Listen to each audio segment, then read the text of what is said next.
নমস্কার প্রিয় কৃষক বন্ধু এবং ব্যবসায়িক। আজ 31শে ডিসেম্বর 2025 বুধবার আপনাদের নিয়ে চলে এসেছি নদিয়া জেলার অন্তর্গত নাজিরপুর মার্কেট। আপনাদের বিনোদনের জন্য জানিয়ে দেবো আজকে নাজিরপুর মার্কেটের রসুনের আমদানিটা। গোটা মার্কেটে আমরা দেখতে পাচ্ছি যেখানে 700 থেকে 800 বস্তা রয়েছে। গত হাটের তুলনায় কিন্তু আমদানিটা একটু কম দেখতে পাচ্ছি।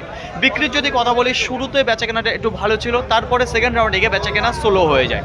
পাইকারি বাজার দরে যদি কথা বলি, কত বাড়লো কি কমলো, দেখুন প্রথম রাউন্ডে যে বেচাকেনা ভালো ছিল সেই সময় কিন্তু 500 থেকে 1000 টাকা কুইন্টাল প্রতি আমরা দেখতে পেরেছিলাম, বেচাকেনাটা ভালো ছিল।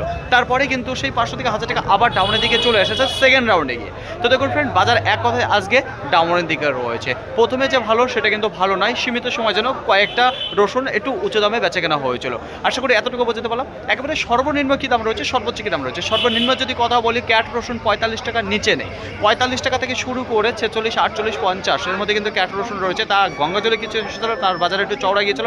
তার উপর দেখুন 55, 60, 62, 64, 66, 68, 70। দেখুন আজকে বাজার লেভেলে যদি কথা বলি তাহলে 45 টাকা থেকে শুরু করে 70 টাকার মধ্যে কিন্তু বাজার লেভেল রয়েছে এই নাজিরপুর মার্কেটে যত রসুন আছে।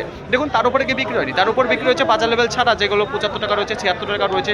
তো এইগুলো কিন্তু বাজার লেভেল নয়। বাজার লেভেলটা মনে রাখবেন, যেগুলো মার্কেটে 97% রসুন বিক্রি হয় সেটা ছিল 45 টাকা থেকে শুরু করে এদিকে 70 টাকা। 500 থেকে 1000 টাকা যে ফার্স্ট রাউন্ডে ভালো ছিল, সেটা সেকেন্ড রাউন্ডে গিয়ে না দাঁড়ানোর কারণে অনেক কৃষক দাদা ভাই এবং ব্যবসায়িক অনেক রসুন রিটার্নও নিয়ে গেছে। আই হোপ আপনাদের বুঝতে পারলাম।